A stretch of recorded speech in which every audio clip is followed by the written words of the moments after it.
Olá, vamos dar sequência agora nas decorrências da abordagem humanística que nós vimos no último vídeo.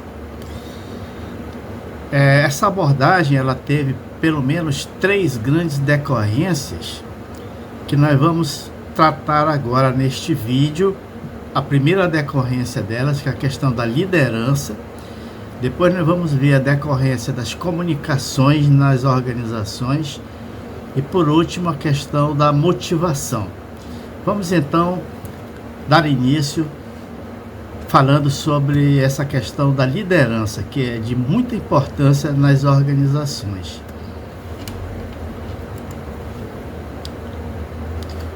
Então, a título de introdução do assunto, nós dizemos que a teoria das relações humanas, ela deixou patente a necessidade de se considerar a influência da liderança sobre o comportamento das pessoas. A teoria clássica de Fayol abordava apenas a questão da autoridade formal, dando à chefia apenas a autoridade superior formal de linha, exclusivamente nos aspectos relacionados com as atividades e funções do cargo. Portanto, uma coisa bastante formal. Observou-se que há líderes informais assumindo, a partir das pesquisas feitas em Hawthorne, verificou-se que havia lideranças que surgiam naturalmente nas relações sociais dos empregados, dos grupos sociais. E com isso, o controle da pesquisa passou a sofrer com variáveis que não estavam sob controle dos cientistas que faziam a pesquisa. Ou seja, o comportamento das pessoas foi diferente das suposições que se tinham sobre como que as pessoas deveriam se comportar. Alguns conceitos sobre liderança são interessantes de fazermos. A liderança ela é necessária em todos os tipos de organização humana, ou seja, ela é igual em todas as funções da administração. Até no reino animal nós podemos perceber isso, só com uma diferença. O ser humano é o único capaz de alterar a sua realidade em torno dele. A liderança é dirigida por meio de um processo de comunicação humana. E nós vamos ver na próxima aula sobre a questão das comunicações humanas. É importante para a consecução de um ou de diversos objetivos específicos e também ocorre exclusivamente em grupos sociais. A liderança é uma função das necessidades existentes numa determinada situação, importante essa palavra, situação, e consiste numa relação entre o indivíduo e o grupo social, que pode o aceitar espontaneamente como líder para obter um aumento de satisfação de suas necessidades ou não. O líder, ele domina o processo de conduzir ações ou influenciar o comportamento e a mentalidade de outras pessoas. A liderança ela é diferente da autoridade formal. Ou seja, o chefe pode ser o líder e pode não ser. O chefe ele é formal, ele é dado pelo cargo, pela hierarquia na organização. Mas a liderança ela pode se formar em paralelo a essa questão puramente formal. Então essa questão da liderança é uma das bases da organização e um atributo dos cargos gerenciais. Surgem dos cargos, ou seja, a autoridade formal é exercida por alguém que ocupa uma posição dentro de uma hierarquia regida por normas impessoais, a famosa informalidade nas organizações. O cargo empresta a seu ocupante o direito de tomar decisões e de se fazer obedecido dentro de seu mandado ou mandato e da jurisdição definida por algum critério de divisão do trabalho. Já a liderança, ela não precisa necessariamente andar junto com a formalidade, pois quem segue a liderança informal de alguém o faz pela crença, pelo respeito e pelas qualidades de seu líder para alcançar seus interesses como grupo. Então é importante o administrador não querer se insurgir contra as lideranças, porque ele vai conseguir apenas problemas para si mesmo, conflitos. E o que deve então fazer o líder? Trabalhar junto com os líderes informais. O chefe, na verdade, deve trabalhar junto com essas lideranças informais e não contra elas. Então, eu vou deixar aqui depois, no final do vídeo, uma tabela com as diferenças entre autoridade formal e liderança, porque eu não vou ficar lendo aqui, porque é muito chato isso, e vocês depois terão a oportunidade de ver isso com mais calma, comparando as características da autoridade formal com as características da liderança. Voltando a dizer, é possível o chefe ser o líder, mas não é provável. O chefe pode não ter a liderança do grupo. E o líder, por seu turno, pode não ser o chefe. Então isso é importante nós sabermos disso. Vamos ver algumas teorias dos traços de personalidade do líder. As teorias são as mais antigas teorias a respeito da liderança, elas falam sobre isso. Um traço importante, ou que nós vamos falar aqui, os traços importantes são qualidades ou características distintivas de personalidade que tem os líderes e os liderados não possuem. Segundo estas teorias, o líder é aquele que possui alguns traços específicos de personalidade que os distinguem das demais pessoas. Essas teorias foram muito influenciadas pela chamada teoria do grande homem, que foi definida por Carlyle em 1910 para explicar que o progresso do mundo foi produto das realizações pessoais de alguns homens que dominaram a história da humanidade. Portanto, foram pessoas excepcionais na sua capacidade de liderança. No entanto, cada autor especifica diferentes traços de liderança, o que tumultuou, de certa forma, a abordagem. Então, vamos continuar vendo alguns traços de personalidade que os teóricos listaram como sendo importantes para qualquer líder. Então, diversos estudos e a reunião dos materiais corretos levantam uma extensa literatura a respeito dos traços de personalidade que definem o líder. E aquela grande questão, o líder se faz ou o líder nasce feito? Então vamos ver aqui a partir desses traços de personalidade que nós encontramos na literatura sobre este assunto. Traços físicos. Então o líder ele apresenta uma dose de energia muito grande.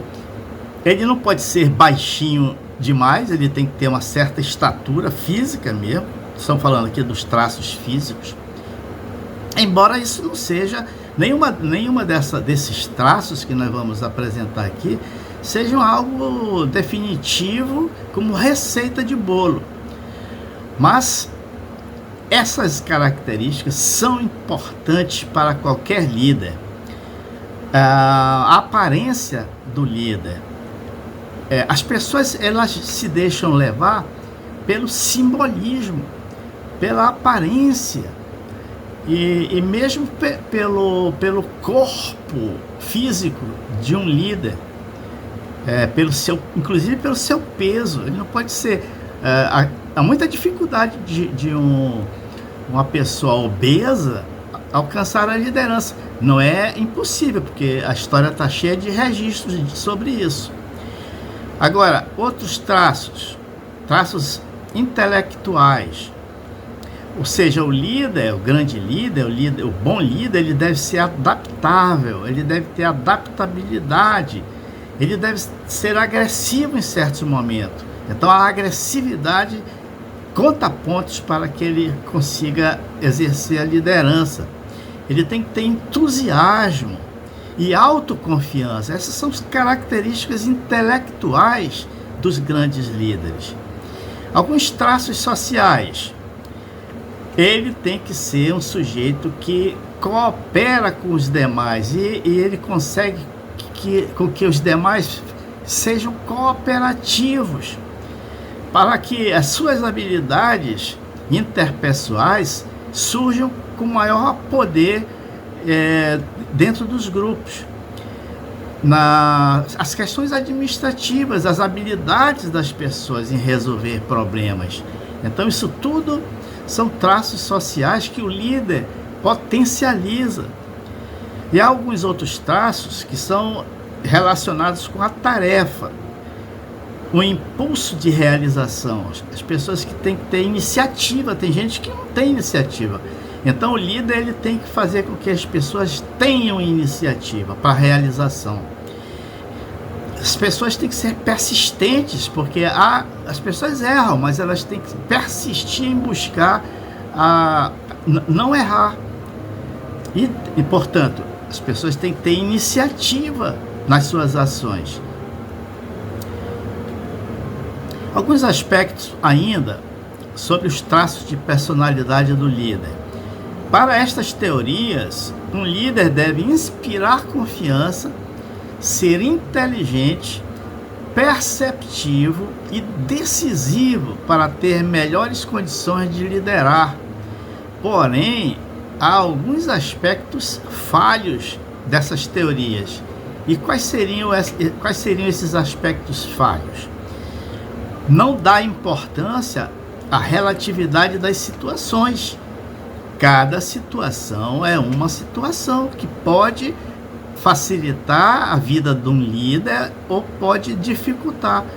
Nem todos os traços citados até agora devem ser considerados, pois alguns deveriam ter maior realce do que outros, dependendo das situações.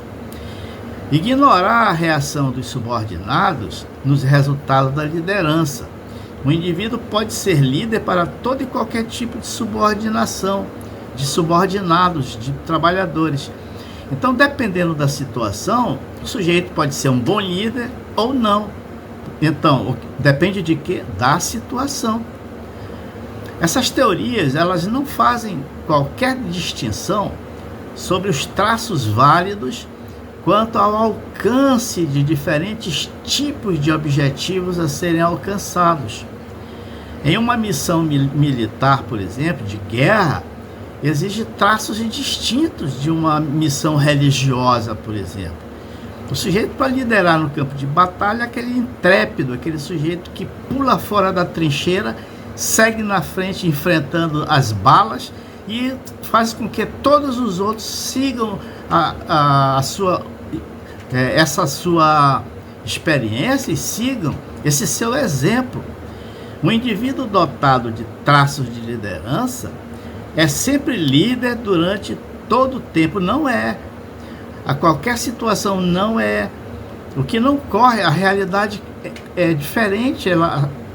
Dependendo da situação, o sujeito pode ser líder e pode não ser líder.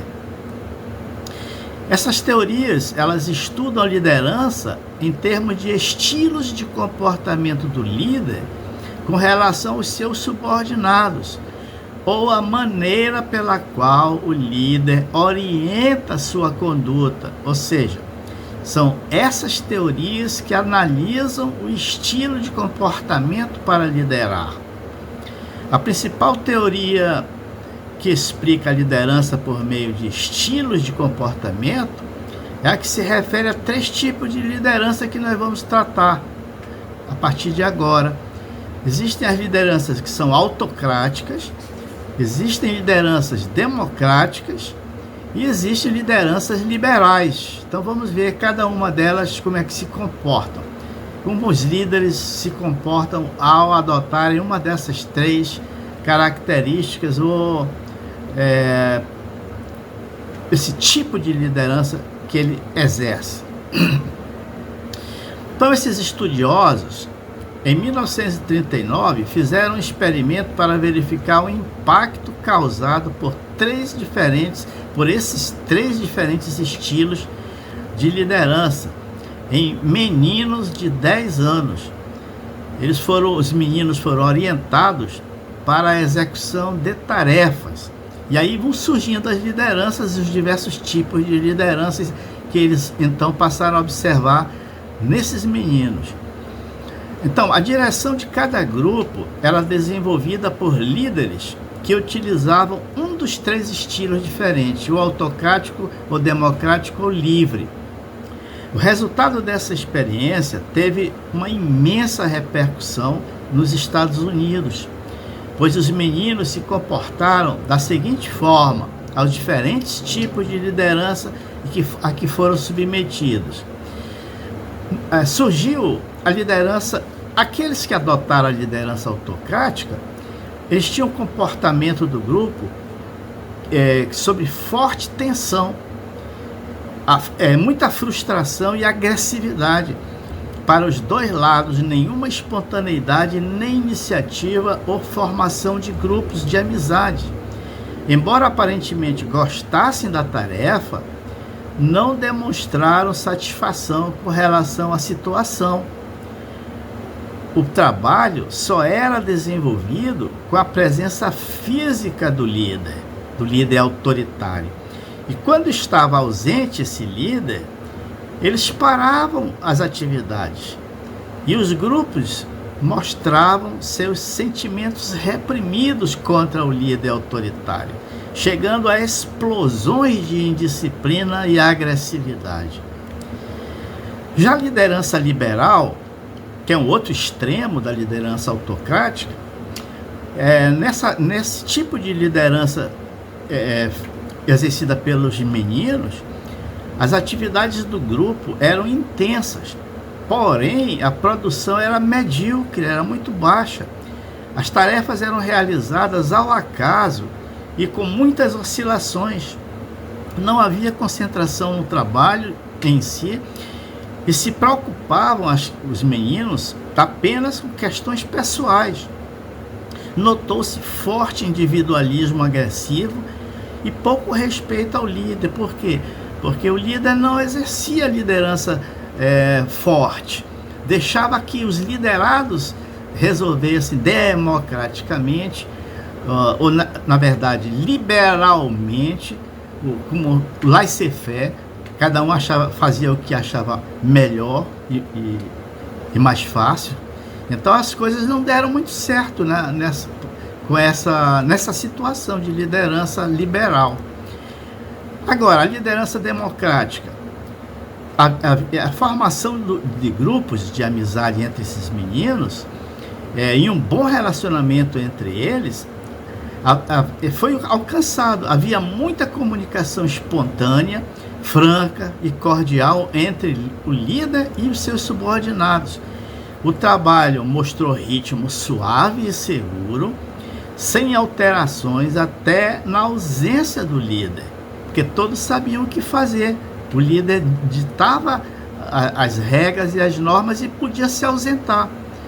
porque todos participavam dessas decisões, daquilo que fosse definido pelo líder, porque ele decidia junto com os demais, portanto era uma liderança democrática.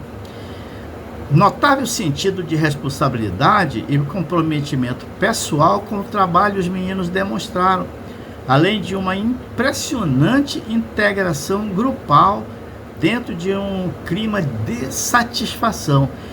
É lógico que você exercer uma liderança democrática dá mais trabalho para o líder, mas o resultado é muito melhor do que uma liderança autocrática, que pode funcionar em certos momentos e pode não funcionar em outros.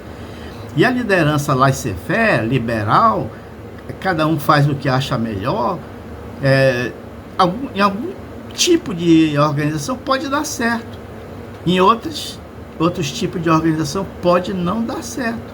E existem organizações em que se empregam a autocracia, se empregam a democracia e se empregam o liberalismo. Isso depende do tipo de negócio e das situações em que as organizações se encontram.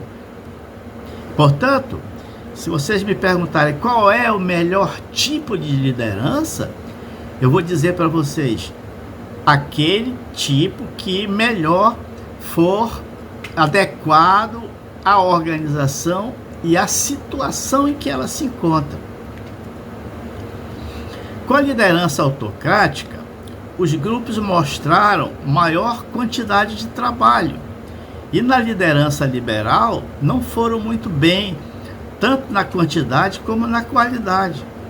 Já os grupos submetidos à liderança democrática não mostraram tanta produção como os liderados autocraticamente, mas um nível muito superior de qualidade.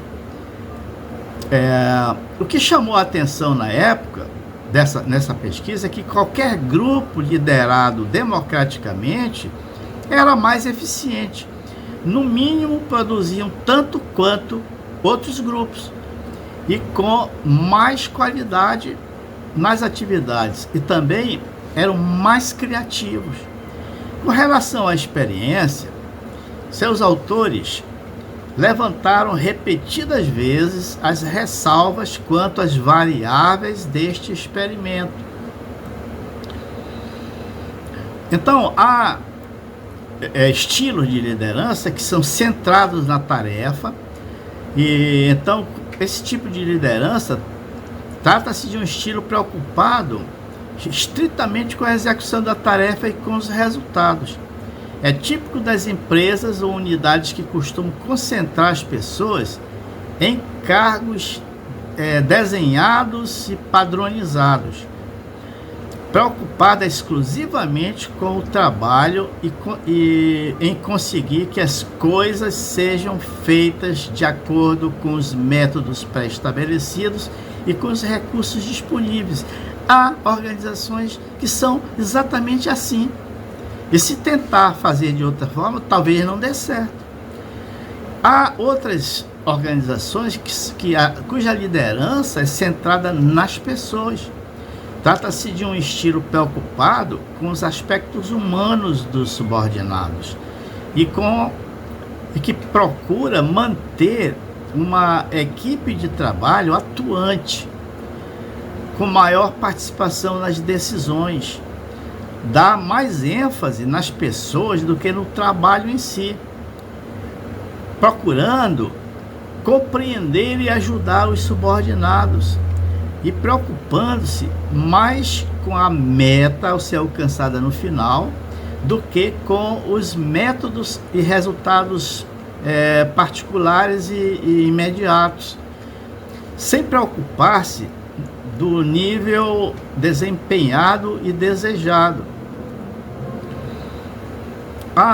O comportamento do líder orientado para as tarefas, ele consegue planejar e definir bem o trabalho que será feito. Ele atribui responsabilidade pelas tarefas. Ele define claramente os padrões de trabalho a serem alcançados. ele busca completar as tarefas e monitora os resultados do desempenho. Então esse é um estilo de liderança. Você vai numa fábrica qualquer, esse é o estilo que se utiliza lá nas fábricas. O comportamento do líder orientado para as pessoas, no entanto, ele atua como apoio e retaguarda para os seguidores. Ele desenvolve relações sociais com os mesmos, com os trabalhadores, com os seus liderados. Ele respeita os sentimentos das pessoas. Ele é sensitivo quanto às necessidades dos seguidores e mostra confiança nos seus subordinados. Esse é o tipo de estilo de liderança orientado para as pessoas. Vamos ver então algumas outras teorias que tentam explicar a liderança dentro de um sentido mais amplo. Elas partem do princípio de que não existe um único estilo ou característica de liderança válida para toda e qualquer situação. Eu já disse isso e volto a repetir. Cada tipo de situação requer um tipo de liderança diferente para alcançar a eficácia dos subordinados. Havsey Blanchard, ele colocou que há 3 tipos de estilos que devem se levar em consideração: comando, a venda e a participação e delegação. O que quer dizer isso? O sujeito pode exercer o seu comando dizendo o que é que deve ser feito, mas ele deve vender as ideias dele para os grupos, para que eles sigam a sua ideia, que ele está, entre aspas, vendendo essa ideia. Então, ele deve, para isso, delegar a participação de pessoas nos grupos sociais. Há um outro modelo de Fiedler, em que as relações entre o líder e os seguidores, eles são relações mais próximas. O grau de estruturação da tarefa, ela é mais vista, cuidada, e o poder da posição dele no grupo. Pode ser, inclusive, o líder formal, o chefe, na verdade, que se torna o líder. Com isso, os fundamentos da teoria contingencial das situações de liderança são 3. O líder, forças que atuam no líder, o grupo, forças que atuam no grupo, e a situação, o momento, o contexto em que a organização está inserida. Em 1958, Tannenbaum e Schmidt publicaram um artigo sugerindo vários padrões de comportamento de liderança que o administrador pode escolher para com os subordinados. Cada tipo de comportamento está relacionado com o grau de autoridade utilizada pelo líder e o grau de liberdade disponível para os subordinados na tomada de decisões. Então, eu vou também deixar ao final do vídeo um esquema teórico mostrando essas 3 forças dos estilos de liderança existentes: as forças na situação, o tipo de empresa, os valores da empresa, as tradições, a eficiência do grupo de subordinados, o problema a ser resolvido e o tempo disponível para solucionar. Então essas são as forças da liderança na situação. Há forças no gerente, na pessoa do gerente ou do líder: valores pessoais, suas convicções, confiança nos subordinados, atenção sobre como liderar e segurança nas incertezas. E há forças, finalmente, no subordinado. O subordinado quer autonomia e participação nas decisões. Ele não quer ser um autômato. Ele deseja assumir responsabilidade, coisa que a teoria de Taylor e Fayol não consideravam. Taylor dizia, inclusive, que o sujeito ele fugia das responsabilidades. Há uma tolerância para a incerteza, porque não existe certeza absoluta na vida. Aliás, só existe duas certezas na vida, a gente pode brincar com isso. A morte e o imposto. A gente não pode fugir dessas duas coisas. Há uma compreensão, deve haver, nas forças concentradas no subordinado, a compreensão do problema, porque se o sujeito não compreende o problema, de onde vai sair a solução? Então já é um grande passo, meio caminho andado, a compreensão do problema. Os conhecimentos das pessoas é importante, a experiência que as pessoas têm, as habilidades que as pessoas acumularam ao longo da sua vida, tudo isso é levado em conta como forças que estão nos subordinados. Como ser um bom líder, então, depois de tudo isso que nós já vimos? Como vamos assumir a coragem de liderar? É necessário ter coragem. Então, o plano era ótimo, a ideia era boa, mas não conseguiu o apoio do grupo e ninguém quis ajudá-lo. Então, o que acontece com isso? Nada. Não basta um bom produto, uma boa ideia, um bom projeto. Precisamos de adesão e apoio de outras pessoas sobre esse projeto, esse produto, essa coisa que se quer realizar. É aí que muitos esbarram, ficam esperando que os outros venham espontaneamente aplaudir suas propostas.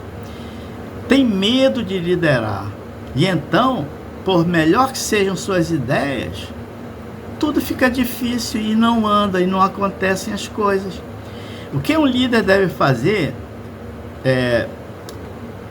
deve ser, e quais são os valores essenciais para poder ter uma boa liderança. Então é tudo isso e muitas outras coisas.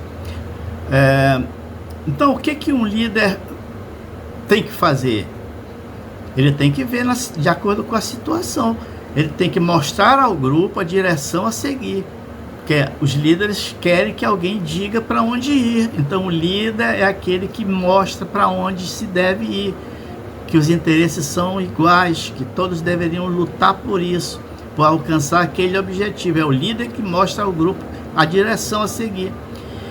O líder mostra ao grupo a viabilidade e a vantagem das metas propostas e o potencial do grupo para realizá-las. Esforça-se para criar uma atmosfera de cordialidade e cooperação no grupo. Ele procura fazer com que todos participem e tenham reconhecimento pelo seu esforço. Criar um clima para produtividade e criatividade. Buscar recursos e instrumentos para que o grupo realize suas metas. Então, o líder, o bom líder, ele deve resolver conflitos internos da melhor maneira possível. O que é um líder eficaz? O que faz um líder eficaz? Então, existem líderes que são os bonzinhos, o bonzinho permissivo, humano, interessado no pessoal. Será que ele vai conseguir ser eficaz aplicando esse tipo de comportamento?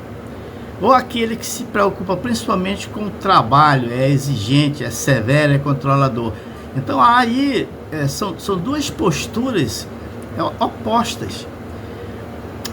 Ou então aquele que acha e verifica que tudo depende de tudo. O que depende? Diz os estudiosos, o líder mais eficiente é aquele flexível, que sabe ser bonzinho ou durão, de acordo com as necessidades, com o momento. Democracia, ele pode ser democrata, mas ele também pode ser autocrata. Ele é um sujeito flexível, voltado para pessoas ou voltado para as tarefas, dependendo da situação. Tudo na dose certa, tudo na hora certa. Por exemplo, consideremos o liderado.